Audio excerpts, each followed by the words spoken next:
Hey there, thank you so much for tuning in today. This is Carmen with Mako, and today we're going to review how to control your jungle gems when you're firing them to cone 6. So first we have just some general information about our jungle gem glazes. So our jungle gem glazes are intended to be fired at cone 06 or low fire temperatures, and when you're using them at those temperatures, you're going to get results kind of similar to what we have here on these tiles. So you'll get a background color with crystals that bloom on the surface. Some crystals melt more than others, some are a little bit stiff and just bloom on the surface there. So these crystals are actually just these hard things in your glaze. You can see at the bottom of these jars, they're kind of packed down in there. When we bottle these, we first pour the crystals in once we measure them, and then we add the glaze on top. So you do need to make sure to get a stick or a spoon or a dowel rod or something. Really agitate those crystals because they're really kind of packed down in there. And once you've mixed them up and broken them up from the bottom, give the bottle a good shake, and then you'll have the crystals integrated into your jar of glaze. And once you have that together, then you're ready to go ahead and brush these glazes on.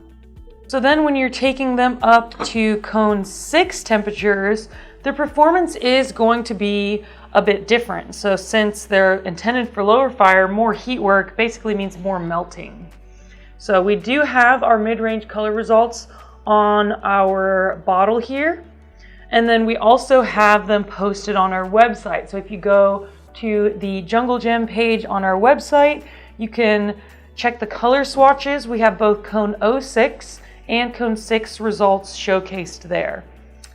And speaking to that, the color swatches are going to be a great example showcasing how the color itself changes. But since they're just these small tiles that are fired flat, it's not going to give information about the performance of the glaze itself. So that'll mostly give you color info and not performance info. So here we're going to kind of review the performance information. When you're firing these to higher temperatures, as you can see here, you're going to expect a lot of movement. So that movement increases as the thickness increases of your application. So here we have 1, 2, and 3 coats. So if you check out here with 1 coat, you can kind of still see the crystal development. And then as you apply more and more coats, all that color blends together here. So here I've got a side-by-side of a 06 performance and a cone 6 performance. So both tiles I have 1, 2, and 3 coats, and then both tiles were fired vertically. So if you look at the 06 performance, this glaze pretty much has no mobility no matter how thick you put it on. And when you bring it up to cone 6, you're going to get a lot of mobility and all these colors kind of blend together. So here is cone 6, just 3 coats right here.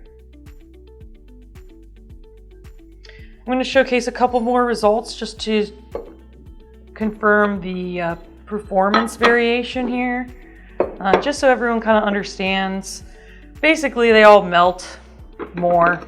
Some of the colors melt out or get kind of lost in the mobility, so this kind of is one of them. So you can see with 1 coat at cone 6, you can still see those blue crystals, but when you get to 2 and 3 coats, those brown crystals and the background glaze melt a whole lot, and then you end up with a transparent brown glaze. And then I've got one more, and this is one with a stable crystal and a translucent base. So here you kind of have the same thing. I hope you guys get the gist of the performance variation. They're gonna melt. That's the primary difference. The website and the bottle is a great way to check out the color difference, but just remember you're going to get a lot of mobility with these. So we kind of want to review today how to control that mobility. And also I did want to kind of address something that we get asked about a lot is, are these glazes food safe or recommended for dinnerware when they're fired to cone 6? So when you're doing low fire with these, we do recommend them to just be used as decorative pieces because you can get crazing or surface issues, and that can make it difficult to clean. So that's really the main recommendation when we're doing low fire. When you bring it up to mid-range, you have a little bit different factors to be working with here. So as you can see, this is very, very crazed. So if you do have a lot of intense crazing like this, you might be averted to use it on functional pieces, and that is totally okay. The primary thing you want to make sure of when you have these kind of surface issues is keeping it clean.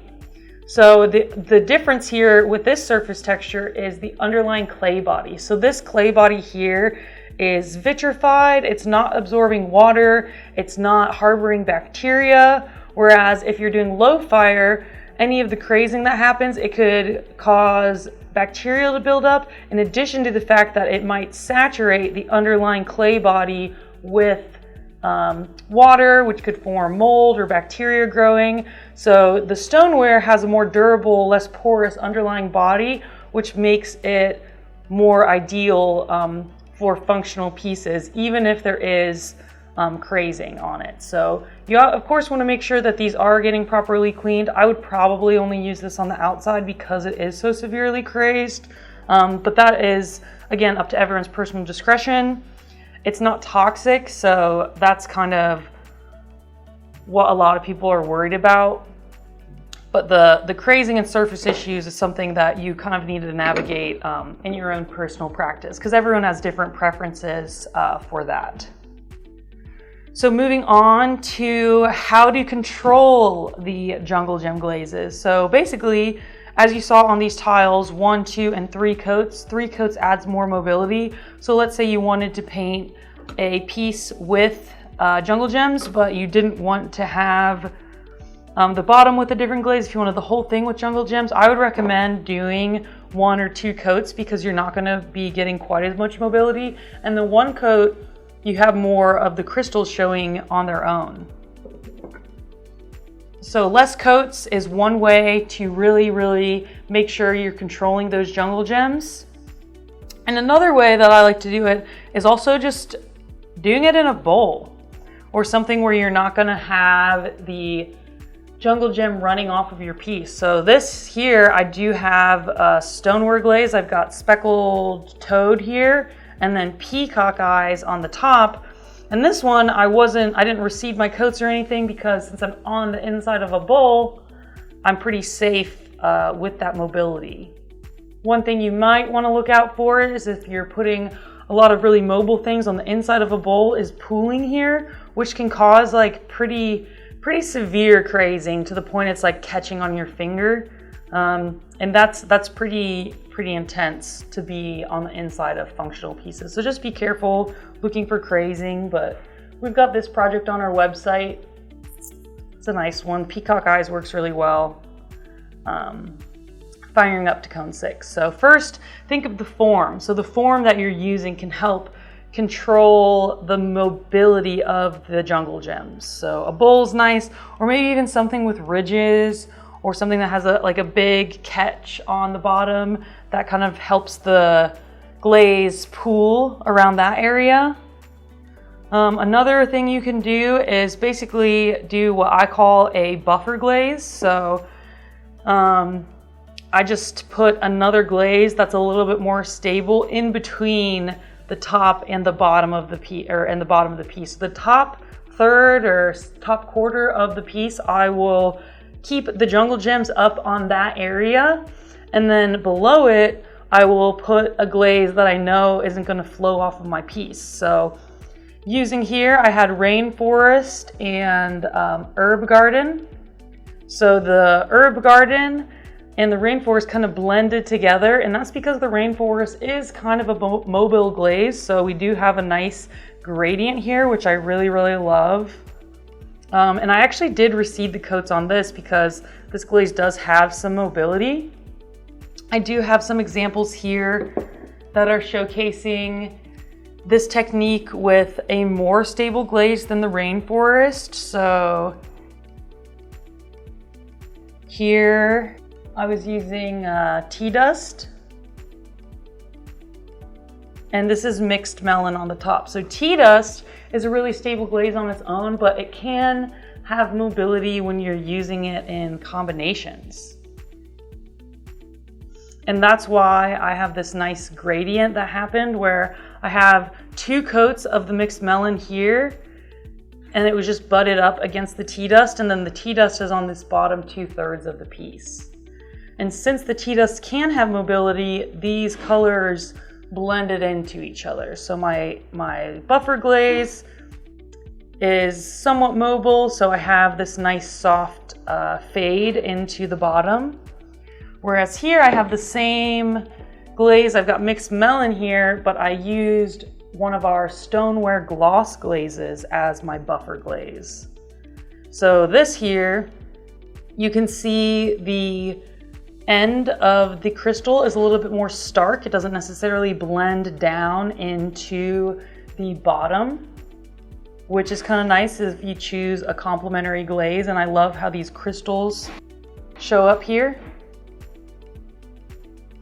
And you could also do this with an underglaze. An underglaze would be a great product to use to, again, buffer these jungle gems from flowing off all the way to the bottom of the piece. And if you're using an underglaze, then you can have that nice contrast of the dry matte finish of the underglaze with this pretty gloss finish of the jungle gems.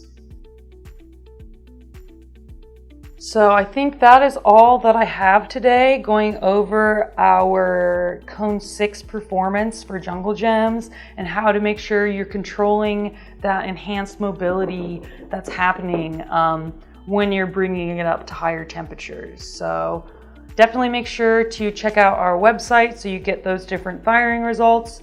Check out the label. We do have an underglaze brochure we have a jungle gem brochure under the resources tab on our website too if you need any more information. And then if you do have questions about our jungle gem glazes at Cone 6 or jungle gem glazes in general, please let us know in the comments. We love answering your questions and finding out what your curiosities are and how you are using our products. So thank you so much for taking the time to tune in today, and as always, make it Mako.